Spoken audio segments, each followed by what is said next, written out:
Hello there, Commonwealth from here, the Water Temple. But of course, first you have the Ice Cavern, and I will say straight out, I don't think this should be turned into a dungeon. Yes, you should still be getting the blue tunic by doing that, and the same goes with the Iron Boots. Then make your way through Hyrule Field down to the Water Temple, which is our subject matter after all, and it is the temple that people are most likely to go and say straight out it should be replaced, while others will defend it to death. I don't think it should be replaced, but I also think it needs to be heavily modified. What the 3DS version did pretty well was making it so you don't have to always go into the menu to change into the Iron Boots, so that made the pacing of it way better. This is a really confusing temple. I already get anxiety just thinking about it. I gotta think the remake needs to do something to alleviate the confusion in some ways, whether it be through a better map system, maybe like the map system that we've seen in the dungeons from Breath of the Wild, Tears of the Kingdom, where there are 3D models, essentially. The main issue with the Water Temple in general is that you always are missing that one key, and that makes you stuck and stuck for long. I think the big challenge here is just to make the Water Temple shine. In Ocarina of Time, I've never had underwater swimming, because that could solve a lot of the issues with this temple, the way I see it at least. I don't think it should replace the Iron Boots, but it should definitely be an option. Twilight Princess, even though you had the Zora's armor, I believe it was called, that lets you swim underwater, but the Iron Boots were still required a lot of the time. I still think the Iron Boots should be there. It's kind of hard to just completely take out a Zelda item, but I feel like they need to do something that's like a balance of the two. Temple feel more fluid, kind of fitting with the whole theme of water, because it's strange. You should be able to, get pretty seamlessly through this temple, because this temple has a lot of brilliant moments. You have the whole Ruto scene with her now all grown up, and then confronting you with, hey, we actually got engaged. Our wedding did not take place. And then she swims off to, die.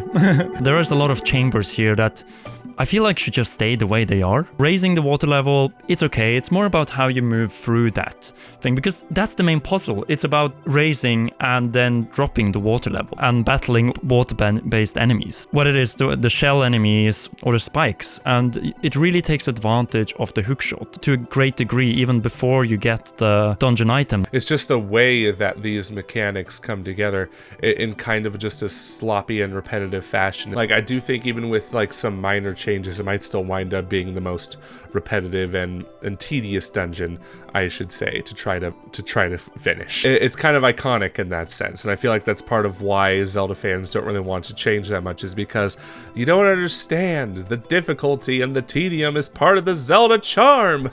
But it's the one that puts off also a lot of players. Is it supposed to be exactly the same game, or is it supposed to be reborn as pretty much a new game? The Water Temple is probably the biggest question mark here. Keep the most brilliant moments. So, the introduction section with Ruto, and obviously the mini-boss, because, oh my god, we can't get away from it. Dark Link. He is in the thumbnail, and there's a very good reason for it. It is better than the dungeon boss, for crying out loud. I don't want them to make him a cutscene, if that makes sense. Part of what makes Dark Link charming is that you encounter him fully in game. He doesn't get his own intro cutscene. You just show up to this room, this very strange, empty room, and then you see a dark shadow of yourself, and then all of a sudden, the shadow, and then nothing happens for a long time until the shadow just starts attacking you out of the blue, and then it's the mini-boss. They need to make that exactly the same in the remake, I think, and making it like a cutscene intro to it kind of takes away the magic of it. It's such an unexpected moment, and you see that reflection of your shadow, of Link, when walking through, and then you pass that tree, and that reflection disappears. You turn your back around, and there it is. The darkness, the alter ego of Link, all the darkness that he has subdued. This boss fight, in many ways, is a reflection on how Link confronts the dark side of it. One of the most crucial battles in the Zelda series, and for a good reason, because it is a point of no return for Link, where he, after this battle, is kind of an adult in many ways. He has managed to confront his past darkness, and is now ready to move on towards the real target, who is Ganondorf. He has the same number of hearts as when you enter, health-wise, into this chamber. This battle is just something you don't mess with. We saw MajorLink here making this animation of Link versus Dark Link, and I have to say it's remarkable because it's actually going to be looking even better in the remake, because we know the art style and the graphical level is higher than this. This is more like, I would say, Metopia 3DS, where you have the Master Sword and you have the Hylian Shield that we have already seen in the reveal. They can't mess this up. This is one of the key moments, along with the final boss fight, that you can't mess up. Like the moment Dark Link stands on the Master Sword and Link still manages to keep the weight up as he somersaults and backflips. Like, you forget you are in the water temple in that moment. This is one of the most epic moments in video game history. Simple as that.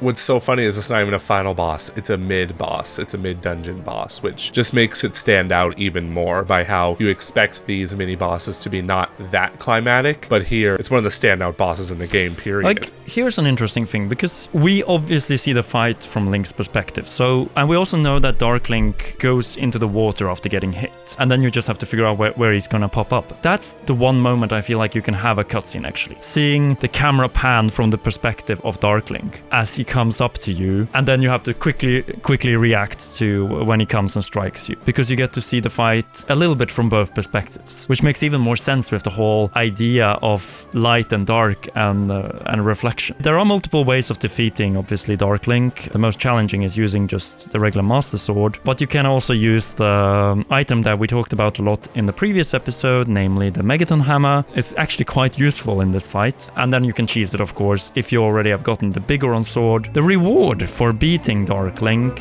is the Longshot. It is just a hookshot, but just with a longer reach.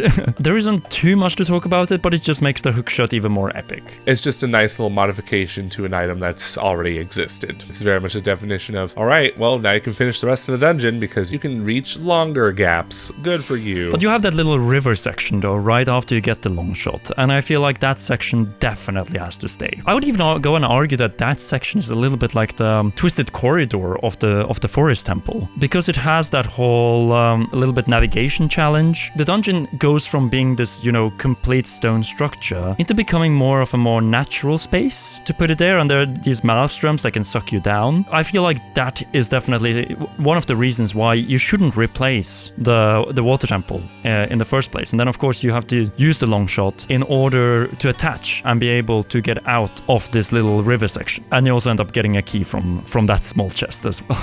Very good keys. We definitely need more of those. I'm still in agreement with you. Water temple should not be replaced because of moments like that. And I feel like part of it is they could make them water temple, have more natural elements instead of just being like a stone structure. This is a dungeon that is very notorious for its backtracking, and it is because of the backtracking that you lose track. Like, there are so many layers to this temple that can make it extremely tedious, because there's just so many elements where you have to time correctly, jump correctly, navigate correctly, and not get lost at the same time. There's a lot of elements at once that you need to keep in mind, and then you also add the keys on top of it. And the worst part is, if you're missing that one key, that is exactly the door into the boss key room, because it's a tiny room that gives you the boss key. Yeah, I'm really impressed now with that blind kid who managed to beat the water temple using only sound. It's so remarkable. Good for him. I can't do it with eyesight. Sure, I think they could have made a better water temple by replacing it altogether and bringing some of the good bits of this temple into that one. But some people will say, oh, this isn't Ocarina of Time anymore, and to a point,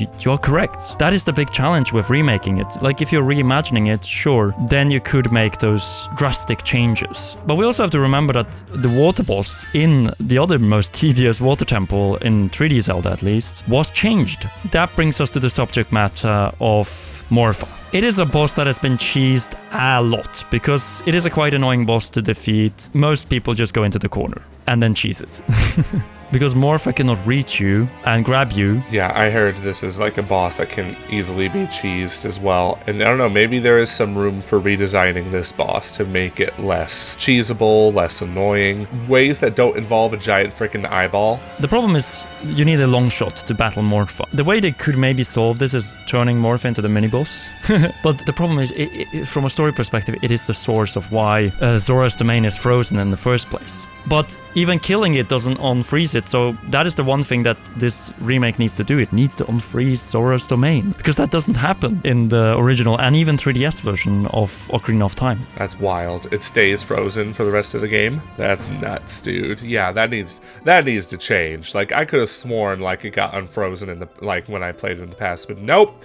Guess not. That's bizarre. Yeah, and then you end up in a Chamber of Sages with Princess Ruto, who of course is mad that we can't be eternal lover. Well, she still has eternal love for Link, but well, she's dead. So that concludes the episode on the Water Temple. I want to hear what you think in the comment section down below. Should the Water Temple only be tweaked gameplay-wise, or should it be replaced for something better and greater that is more fitting? Sound off in the comment section down below. If you haven't already, then be sure to leave a like, subscribe and press the notification bell and for all notifications. Last but not least, a big thanks to you for watching and to all our patreon.com/commonrealm patrons. Special shoutouts go to our heroes, Cheryl, Garrett Hoy, Holly Wolf and Kintaro. You rock, and please enjoy these awesome videos.